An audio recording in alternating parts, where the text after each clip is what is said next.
Hi everyone, I hope you're doing well. Andito na naman ako guys sa garden. Kunting update lang. Dahil malamig na dito sa amin, yung iba nalalagas na, yung iba they're still good. Umpisahan natin dito guys, isama na natin itong dahlia. Unti-unti na siyang nawawala ng bulaklak.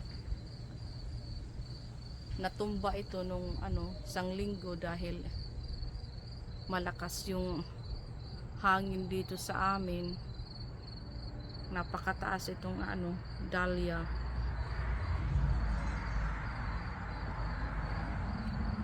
Unti-unti na siyang nawawalan ng bulaklak. At ito naman yung quick fire fog, they're still doing good.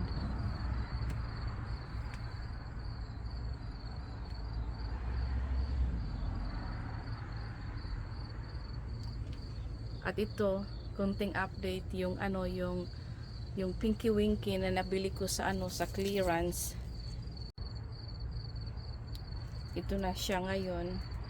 Marami na siyang bagong dahon na lumalabas. Kunting pagmamahal lang, gaganda rin to. And then ito naman yung coral bells.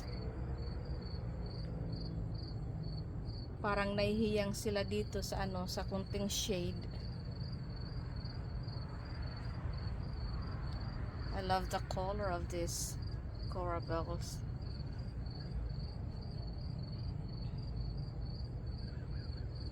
At ito naman yung limelight, they're still doing good.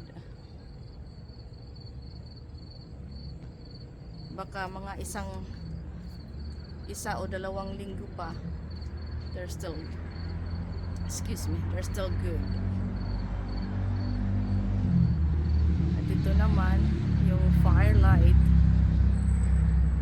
maganda pa rin, pero yung iba, you see it, brown na sila yung yung iba dahil malamig na dito sa amin.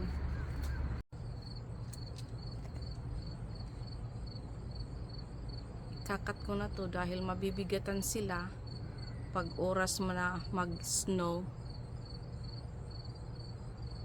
So para hindi sila mabigatan, kakat ko yung yung mga bulaklak nila.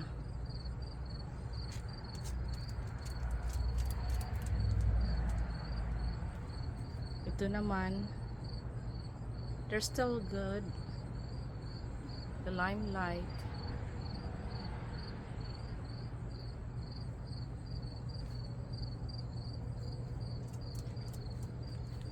yung iba nag-fade na ng color.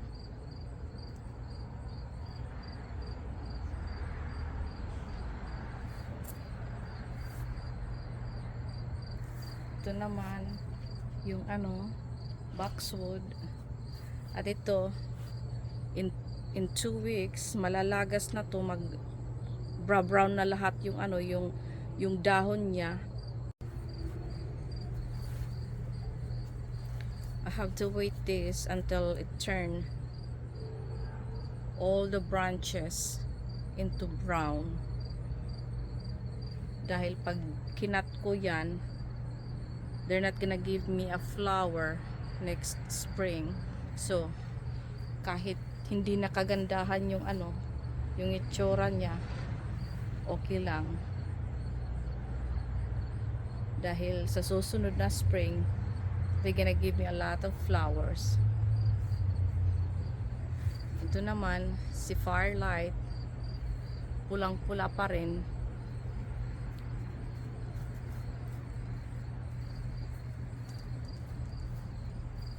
Pero yung iba like this, brown na siya.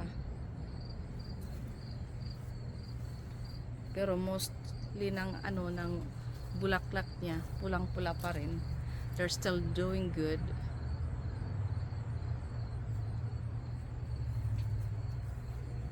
Ito naman yung big leaf hydrangea. They're green.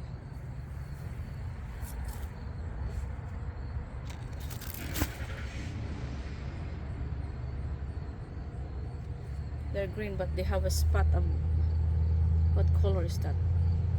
Pink?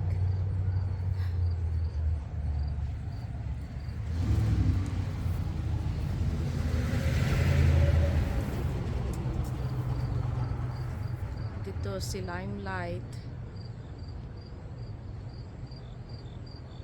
They're still doing good.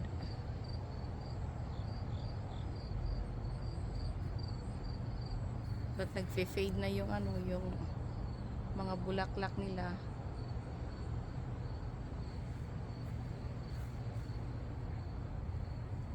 So look.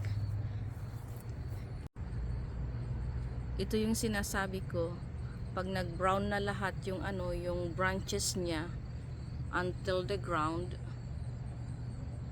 that's the time na ikakat ko lahat yung ano, yung branches niya.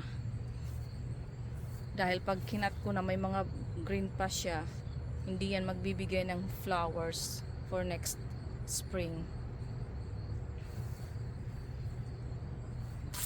Ito naman yung little lime, they're still doing good. Maganda pa rin. See?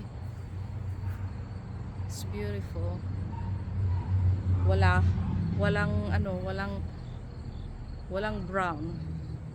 Walang brown spot. Wala kang makikitang brown spot. Ito ang kinagandahan dito sa ano, sa little lime.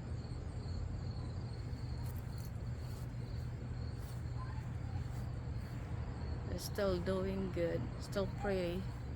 At ito naman si Pinky Winky.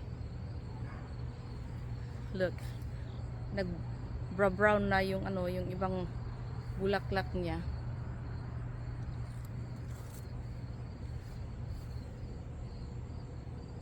So by next week or in 2 weeks, ikakat ko na to dahil hindi na maganda yung ano, yung ibang halaman. Ito naman yung isang little lime. They're still doing good. Maganda pa rin.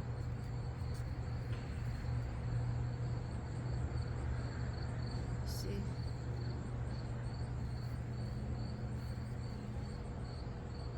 Maganda pa rin siya. At ito yung ano, yung ibang peony, nag-start na siyang mag-brown. Matanda na rin tong ano, peony na to. Ito naman yung vanilla strawberry.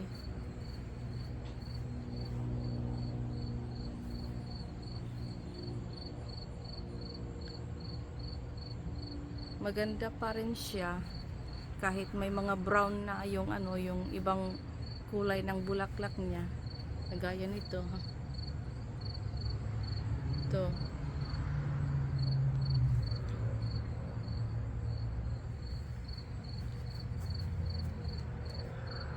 Pero mas marami pa ring ano, pink na color. You see?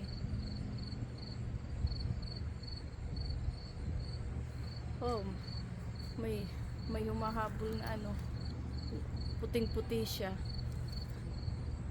Siya yung naiiba.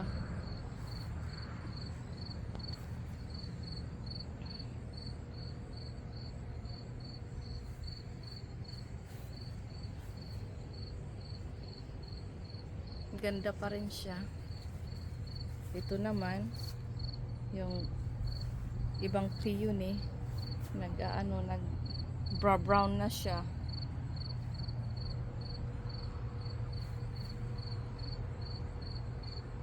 At ito, yung isang vanilla strawberry. Marami na siyang brown. You see?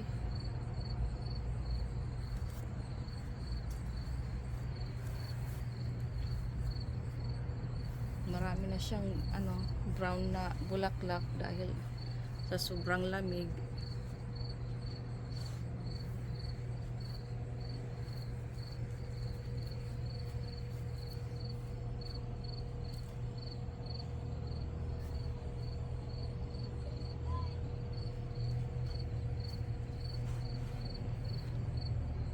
Ito, naiiba. Siya lang yung bukod tanging naiiba.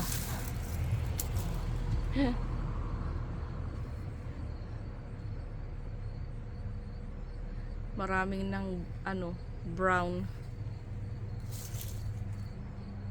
Tapos ito, yung peony, nag-brown din siya. Lalo na to dahil ito yung pinakaunang hydrangea na lumabas yung bulaklak, yung quick fire fab. They are all brown. See it? But most of the flower, they are brown already. You see?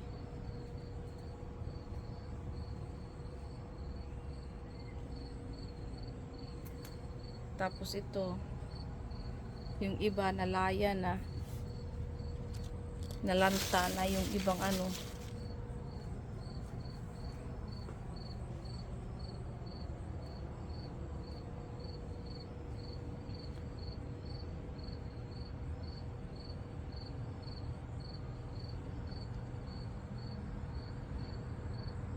pati yung yung mga puno dito, nag-iiba na din yung kulay. You see that tree? They turn already their colors.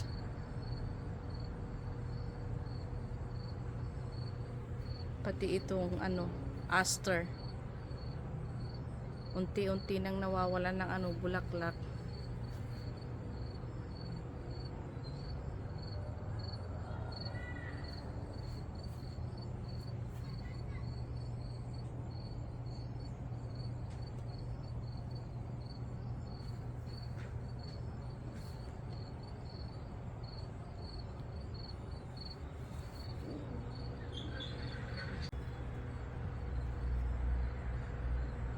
Yun lang guys.